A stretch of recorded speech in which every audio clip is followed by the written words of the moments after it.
Magandang araw sa inyong lahat. Ngayon po ay mayroon naman akong ipapakita sa inyo.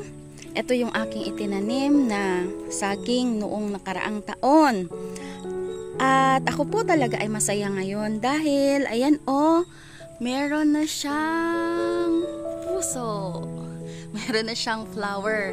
Sabi nila buti pa daw yung saging merong puso. Ay! Joke.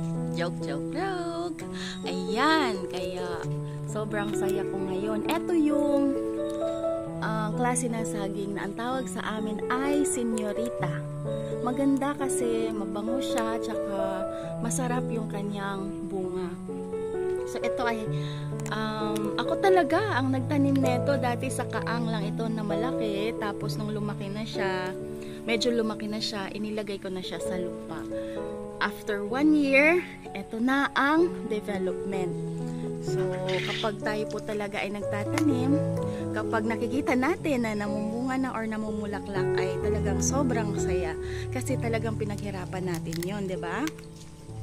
Kaya, maganda rin talaga ang magtanim kasi sabi nga sa kasabihan, kapag meron tayong itinanim, ay meron tayong aanihin. Basta, alagaan din natin. Kasi minsan, kapag hindi mo inalagaan ng maigi, ay hindi rin mamumunga.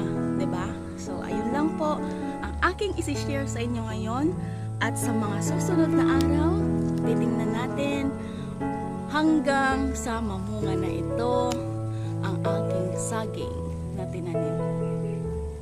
Yun lang po sa ngayon. Maraming salamat. Bye-bye and God bless.